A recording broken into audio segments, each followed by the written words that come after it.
Is it the truth? Is it fair to all concerned? Will it build goodwill and better friendships? Will it be beneficial to all concerned? President Althea, Rotarians, guests, thank you very much for inviting me here today. As Tom said, my name is Bob Krasne, and I'm the publisher of LNP, Lancaster Online, and chairman and CEO of its parent organization, Steinman Communications. Now, this all happened by accident. As some of you in the room know, I moved here as someone who was basically retired and had a cushy consulting business that I'd set up following a professional life of practicing law in Washington, D.C. A couple years after being here, about 6 years ago,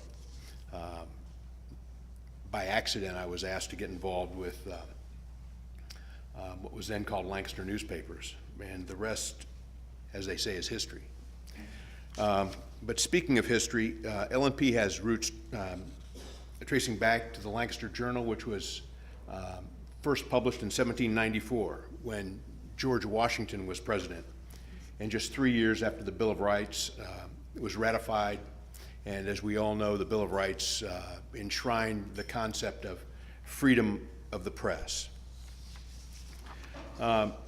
Thomas Jefferson famously said that were it left to me to decide if we would have government without newspapers or newspapers without government, I should not hesitate a moment, but select the latter.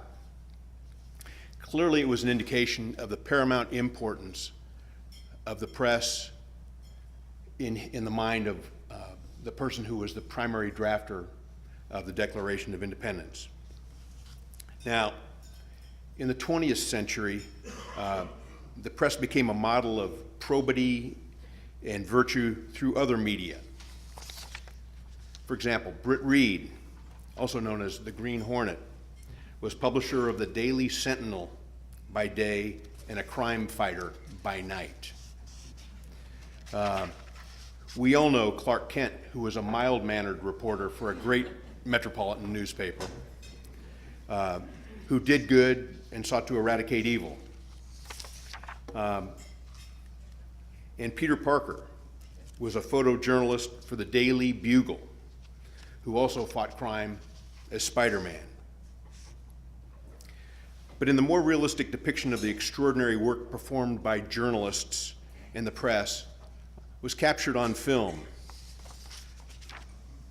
It spotlights the 2015 Academy Award-winning biographical drama. The film presented the Boston Globe's investigation into the misconduct of the Catholic Church. The events it presented gave rise to the grand jury investigation by the Pennsylvania Attorney General. But perhaps the most famous film was the story of Carl Bernstein and Bob Woodward, who were two cub reporters at the Washington Post in the early 1970s. Together, their relentless investigative reporting, which included secret meetings with a protected source called Deep Throat, helped unravel the burglary into the Democratic National Committee offices in the Watergate complex in Washington. Their work subsequently shed light on the subsequent cover-up by the White House officials, which led to the first presidential resignation in history.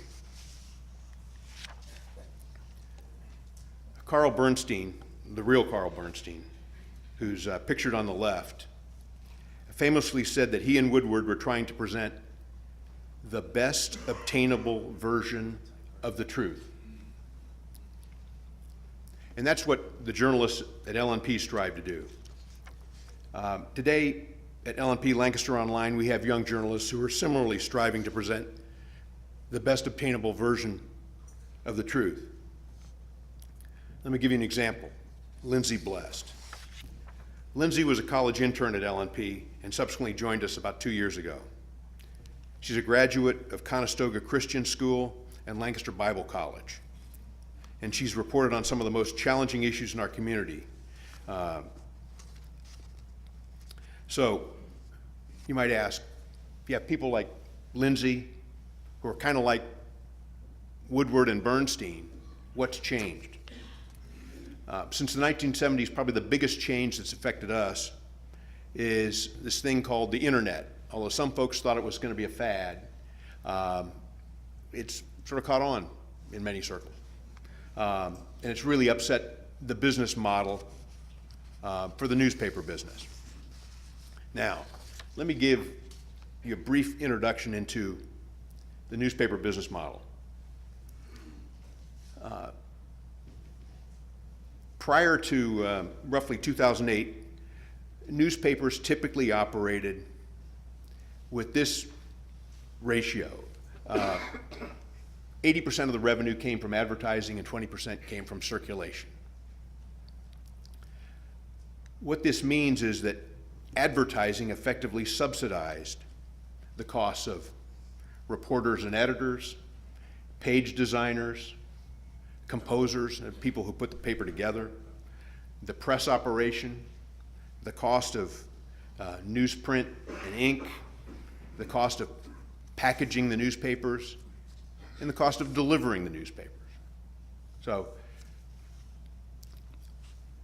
basically, dollars flew over the transom. And business was simple, or I should say, so I was told.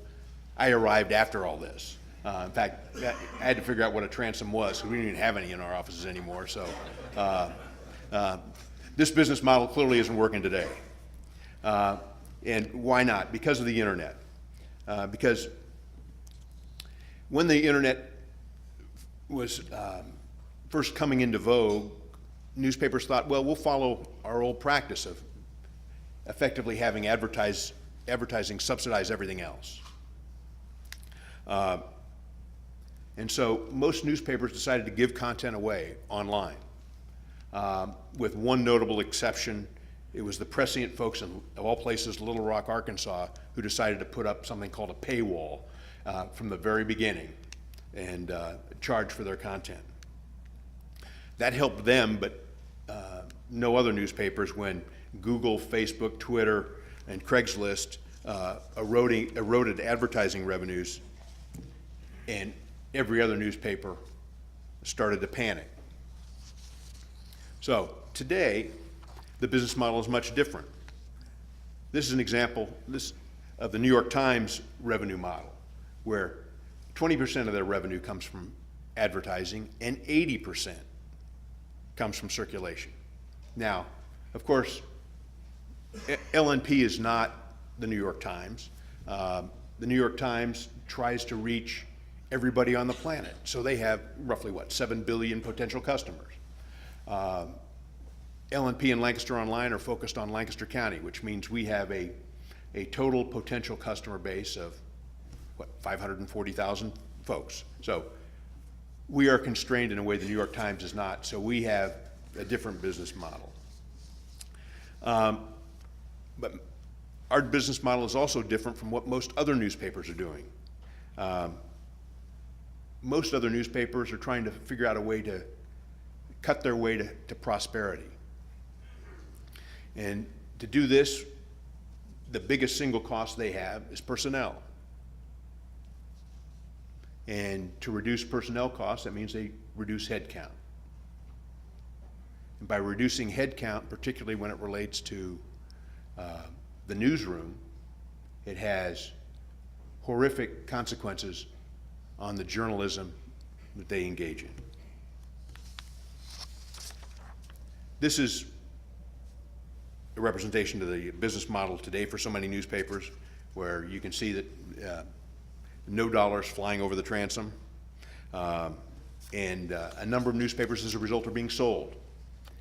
In Pennsylvania alone, families that own newspapers for many generations, like the Calkins family, the Northrop family, and the Meads from Erie, sold to chains of private equity firms that focused on free cash flow rather than serving their communities. Newsrooms are shrinking, and newspapers are dying. The University of North Carolina School of Journalism has conducted a study, and established two new concepts, those of news deserts and ghost newspapers. In the last 15 years, 20% of the newspapers in America have closed or gone out of business. Of those newspapers that are remaining, 25% of the remaining population of newspapers have reduced the size of their newsrooms by at least 50%. Cut the number of journalists by more than half.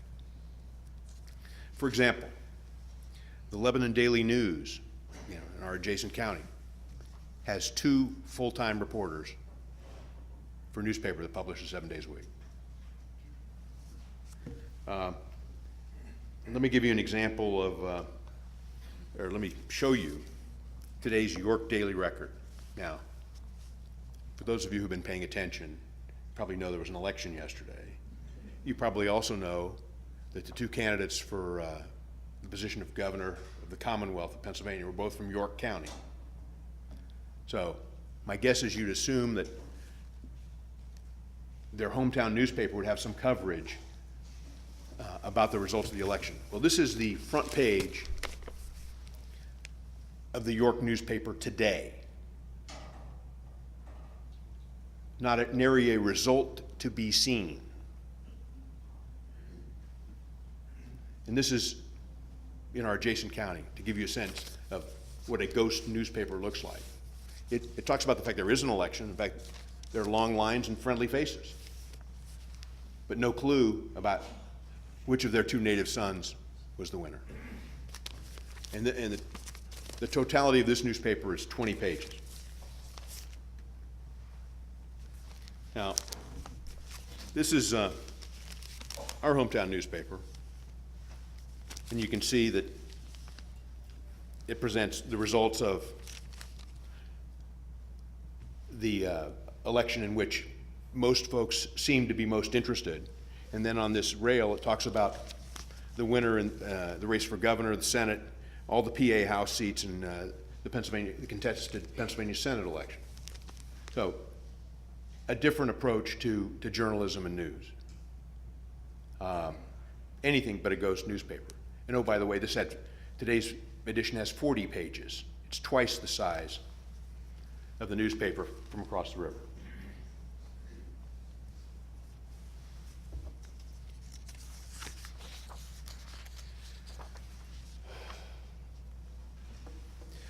LNP and Lancaster Online have taken a different course from these many other publications. We understand that journalism is at the core of what we do and what its value to the community is. That's why we're focused on providing informative and unique local news and information to the 540,000, for and about the 540,000 folks who live here in Lancaster County. What you find in LNP and on Lancaster Online are typically not available elsewhere, and will serve to help you better understand what's going on in the place that we all know and love. We also provide a reliable platform for businesses to reach their target audiences of customers here in Lancaster County.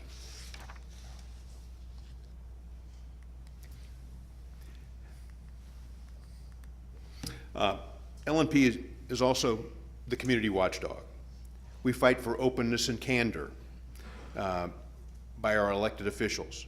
We pursue government records to enable citizens to know more about how government spends our precious dollars and how it operates. We also hold debates and forums. For example, just prior to this election cycle, we held a debate between the 2 contestants for our congressional seat. And it was, tickets for the event were gone within 30 minutes. We live streamed it and had more than 55,000 visitors see the content that we provide, which is unfiltered access to the candidates for elected office. And this is but one of a number of events we held, including a Democracy Day in which we engaged high schoolers from 27 different high schools around the county to participate together in asking the two candidates for Congress about the pressing issues of the day. This is the sort of service that we are seeking to provide to help make Lancaster County a better place. The news we present is prepared by journalists who you know and who are your friends, who you see on the street, whose kids go to school with your kids, who you see in the grocery stores. They're your neighbors. They're not folks who live in some faraway place or who are directed by people who live far away from Lancaster and can't distinguish Lancaster, Pennsylvania from Lancaster, California. Also, our opinion pages are clearly marked, so you can easily distinguish fact from opinion. All of our letters to the editor are signed by real people with real opinions. They're not the product of some opaque foreign or domestic disinformation campaign. And we're locally owned and operated, something that's unique in today's world of newspapers.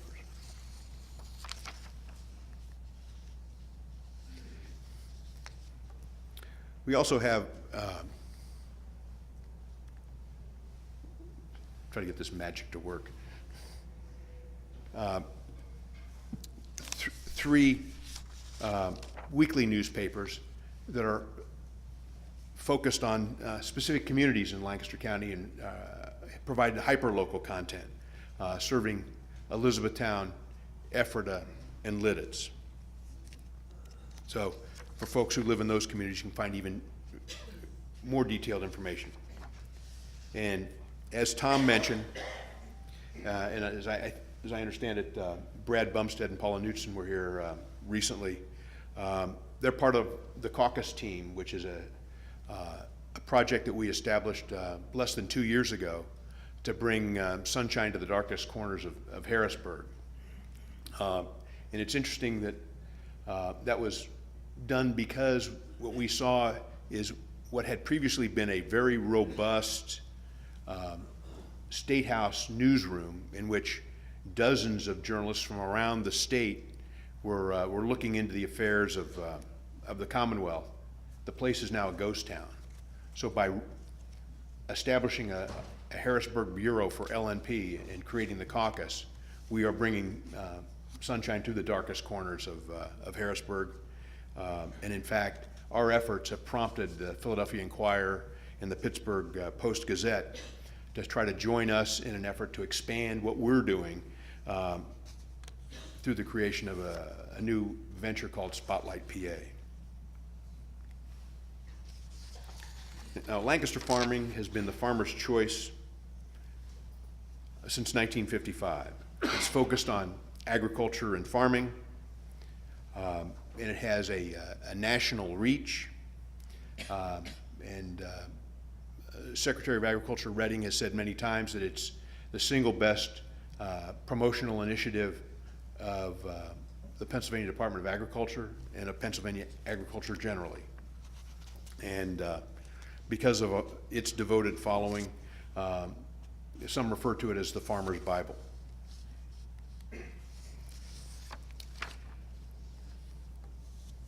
As I mentioned, our newspaper, first published 224 years ago, when it was published, it had classified advertising on the front page. And it sold for the princely sum of 15 shillings for an annual subscription. Today, we are the second largest daily print core circulation newspaper in the state.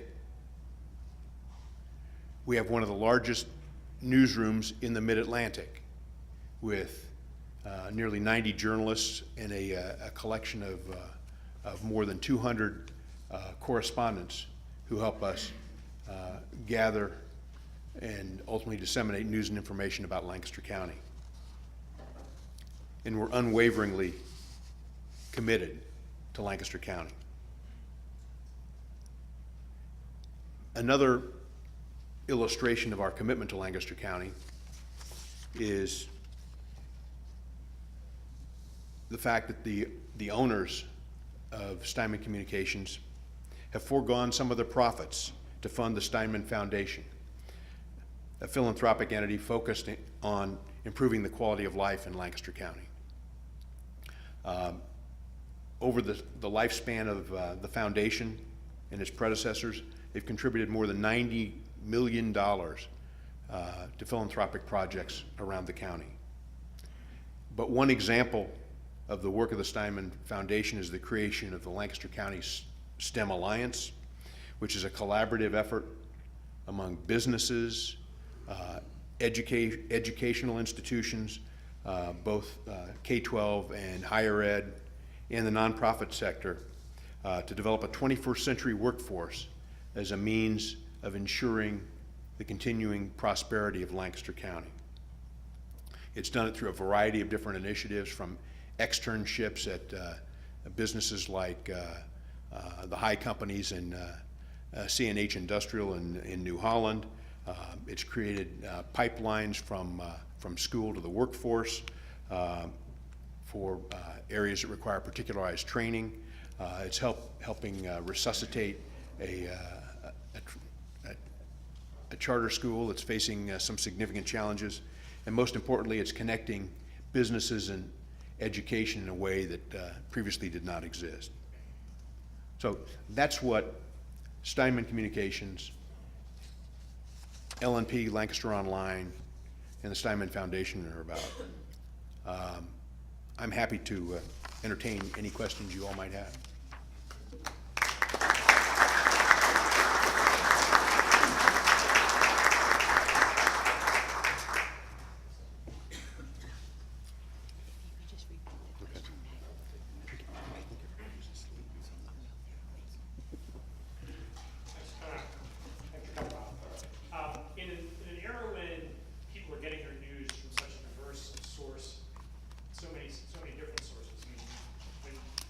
Started, I mean, that was the primary voice of communication for news, for current events, and now you have such a diversified market. And particularly when you look at the demographics of how people are consuming news, you know, I still love getting a newspaper. I still love the touch and feel of opening it up every morning. Thank you for that. No problem. Brings joy to me every day.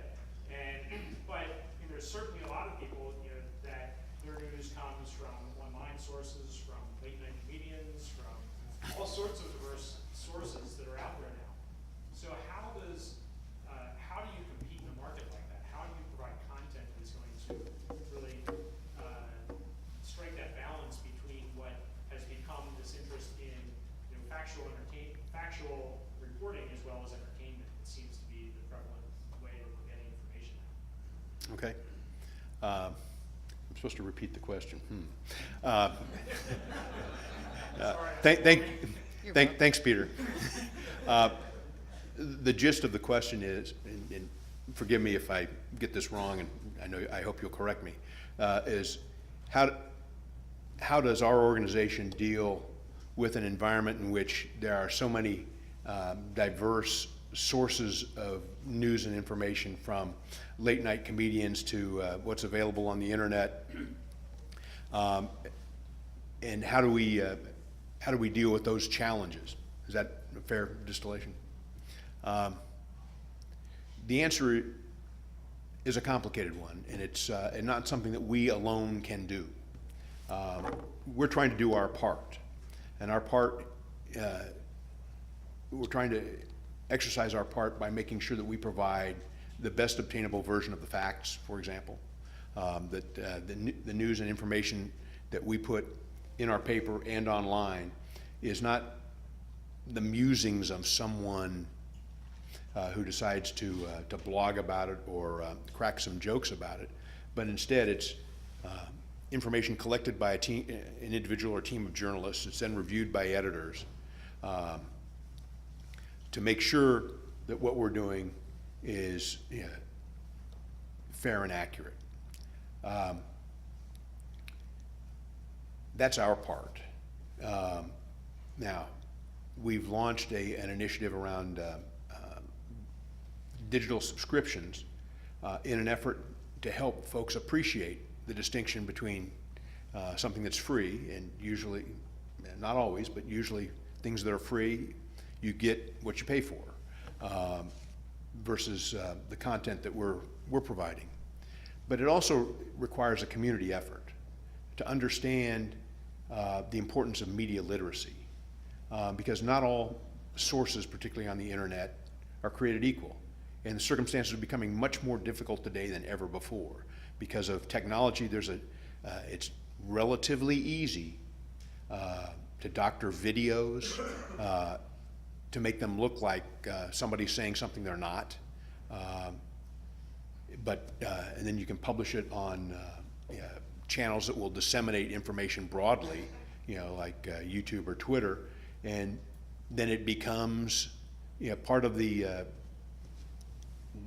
ecosystem of information that floats around that includes some significant inaccurate, misleading, or false, demonstrably false information. So it's a challenge, and one of the reasons for our initiative around Democracy Day, which we held a couple weeks ago in Garden Spot with high schoolers, as I said, from 27 different high schools around the county, was to help them understand the notion of media literacy. So as they were preparing questions to ask Representative Smucker and Candidate King, we talked about where they got the information that they were trying to digest and evaluate. Was it timely? Was it reliable? There's a big difference between something that's published on the Wall Street Journal's website and something that's published on Acme Info website. So distinguishing the quality of the sources is something that we all need to be more sensitive to. So we're trying to do our part, but it really requires a community effort to help address these challenges. But let me go back to an assumption that I'd like to debunk, and that is that it was so much easier. Now, I don't quite remember what it was like in 1794. I'm old, but not that old. But my understanding is that there were dozens of newspapers in Lancaster being published at that time. And they'd be published in quantities like the first issue of the Lancaster Journal was published 500 copies. The population was smaller, and it was sort of a stamp-like press. But there were lots of folks disseminating information that way. And people would also stand on soapboxes and talk about issues of the day as well. So it was a very different communication ecosystem than today. We just have to adapt and understand sort of the challenges that we as a community face today.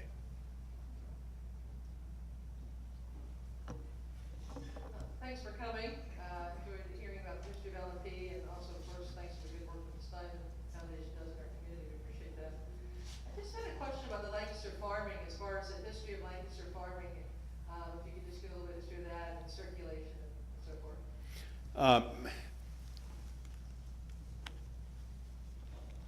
To repeat the question, I was asked about the history of Lancaster farming and give some sense of its circulation and the like.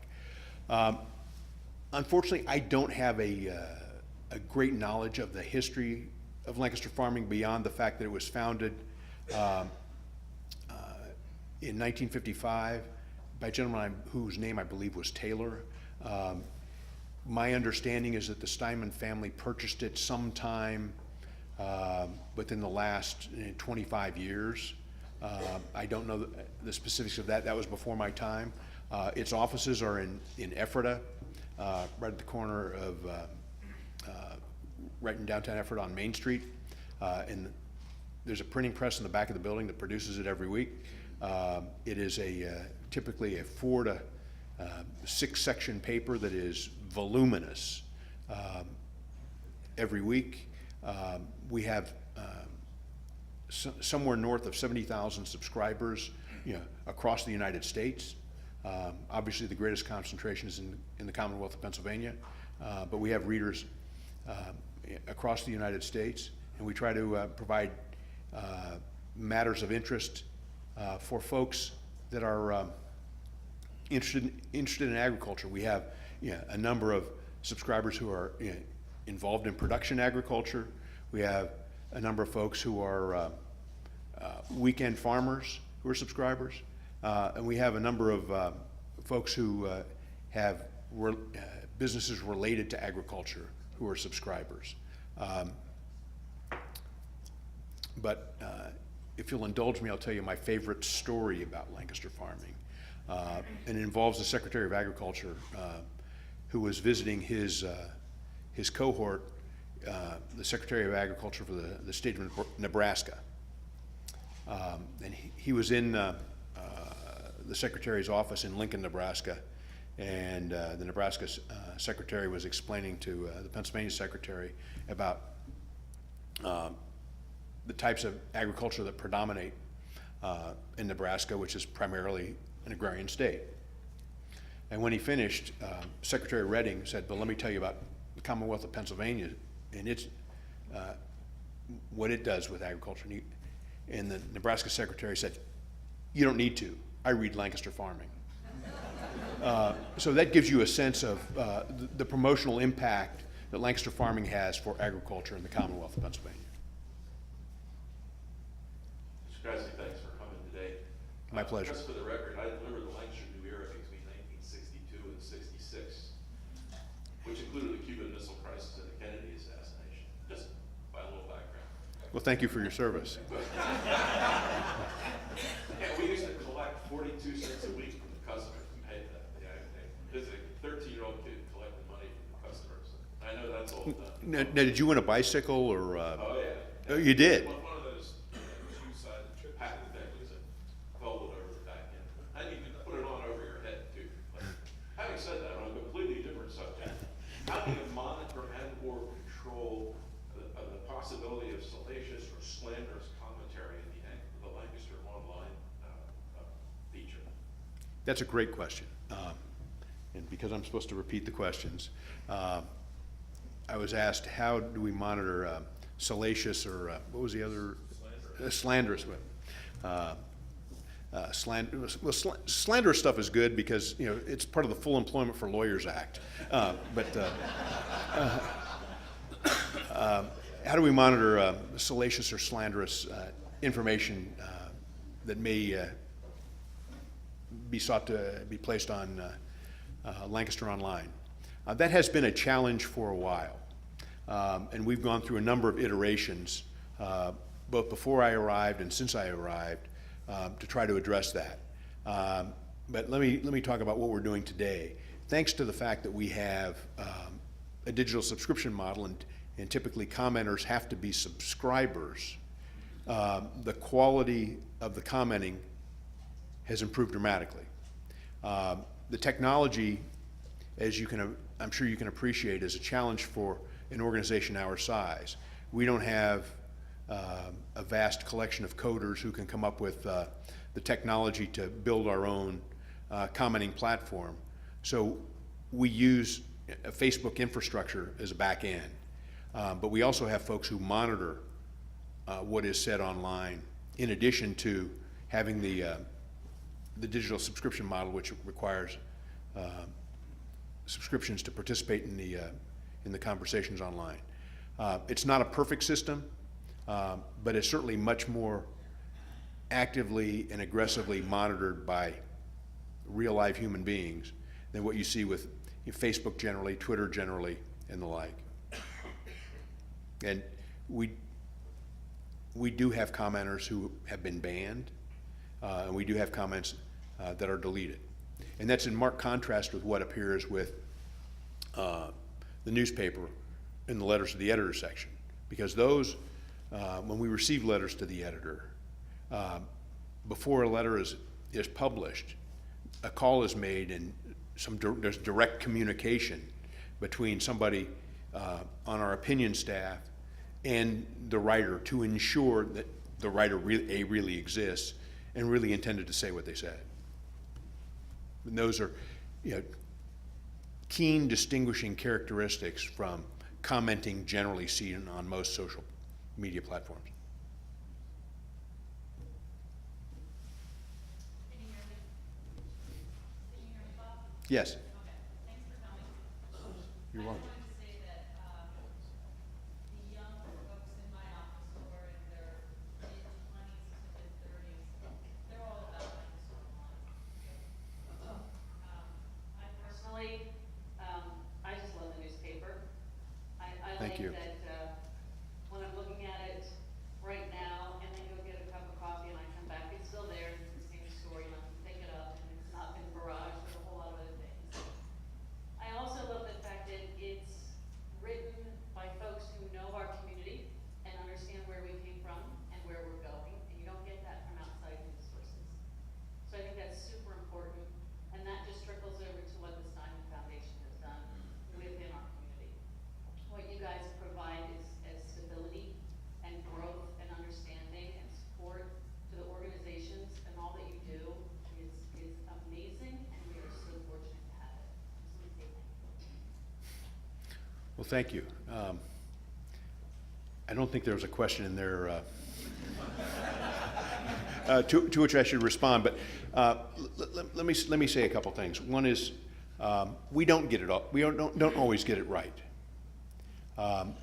We've made mistakes, and let me give you an example of one that shows a mistake in the importance of what you said. About 5 years ago, we were told of a great third-party supplier of talent with the ability to help us with our classified sales efforts. They could help manage inbound calls coming to us, seeking to place classified ads, do it more efficiently, effectively, productively, blah, blah, blah, and would save us a bunch of money. And because of the fewer dollars coming over the transom, we gave it a try. And we actually sent folks to the location where they were in upstate New York. We trained them how to say things like Ephrata and Lidditz, which can really, if mangled, can be really a problem. Everything went swimmingly for a while. And in fact, these folks did the same work for the Washington Post, the New York Times, the Boston Globe, best in class. We realized it didn't work for us. And we ultimately decided to bring that effort back to town, rebuild a classified department. And now, I haven't even looked today, sorry, but just to give you a sense, our classified pages in today's paper, we have 4 pages of classifieds, which my guess is, if I looked at the York paper, you probably wouldn't see classifieds. Because that's a way for people to buy and sell goods, and you don't have to worry about if you do it on Craigslist, you're supposed to show up in a Walmart parking lot, at 11 o'clock at night and transfer goods in exchange for who knows what. It's reliable, it's safe, and it serves the community. So that's an example of getting it wrong and trying to fix it, which is what we're about. As for the newspaper and Lancaster Online, I sort of see them as the yin and the yang to get the whole. The newspaper has content that's curated about what's the most important news and information from the preceding day. Lancaster Online is more immediate, and you'll see some things in the newspaper you won't see on Lancaster Online. You'll see some things on Lancaster Online that won't make the newspaper. That's why reading them together, I think, is the best way to understand what's really important in Lancaster County. And I should also say, for those folks who are print subscribers such as yourself, all you have to do is contact our office to activate a digital subscription as an added value of your print subscription.